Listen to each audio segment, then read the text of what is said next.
Good evening to the bearded brethren of the No Shave November Evangelism Challenge. Today is November the 2nd, 2025, of the 11th annual No Shave November Evangelism Challenge.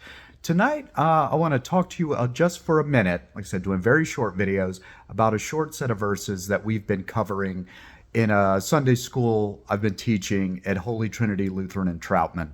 Love to have you. And it's from the book of Galatians, and this is what we've been going through. And I just wanted to bring this out because it really does talk about, it really hits at aspects of the gospel, a couple different aspects of the gospel that I want to talk about. And, these are things that we can share with people about our faith, right? And here it is. This is Galatians. This is from chapter 2, verses 19 through 21, and I'm going to read from my Bible here, so I'll be looking down, so I apologize, but here we go. Let's see. So chapter 2, verse 19, Paul's been talking about being justified by faith. Okay, so he says, "For through the law I died to the law, so that I might live to God. I have been crucified with Christ. It is no longer I who live, but Christ who lives in me. In the life I now live in the flesh, I live by faith in the Son of God who loved me and gave himself for me. I do not nullify the grace of God. For if righteousness were through the law, then Christ died for no purpose." So what Paul's been talking about here is these Judaizers, these people, these teachers have been coming in after him, telling the Gentile believers in Galatia that they have to follow all of the Jewish law to be Christians. And he's telling them, no, you don't. It's by faith, trust in God that we are justified, okay? That's the main point. And that is what faith is, okay, guys? We think faith, and a lot of people think, oh, that means I believe the right facts about God and about Jesus, and that's what faith is, and that's what I have to have. It's not intellectual assent to fact. That's not biblical faith.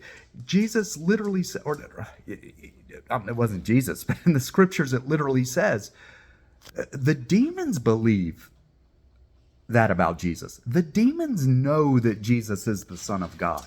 The demons know that Jesus is the Messiah. The demons know all of that about Jesus. And guess what? They shudder. It says the demons believe facts, right? And they shudder. They believe all the things about Jesus. They just don't love him, and they don't trust him, and they don't honor him as God because they hate God, right? So faith, biblical faith, isn't just knowing the right facts about God. It's believing them and trusting that God will do what he says. And what did Paul say here? He says, if the law killed me, the law showed him his sin to where he realized what a sinner he was and that he could not please God. And he says, what? I was crucified with Christ, and Christ lives in me. That's a great part of the gospel. It's not just our forgiveness. That's the beating heart of the gospel, is our forgiveness. But Jesus literally lives in us. And it's not just think that Jesus lives in you. Imagine if he lived in you. No, it literally says he dwells within us. We have a union with Christ in a real way. And that is amazing. That means his life force flows into us and through us. So think about that, guys. That's another great thing about the gospel. It's not just your forgiveness. It's your unity with the God of the universe. And then you're brought into the body along with other believers to make a new community in Christ. And that is good news, just as much as being forgiven. There you go. Think about that tonight, and I'll see you tomorrow.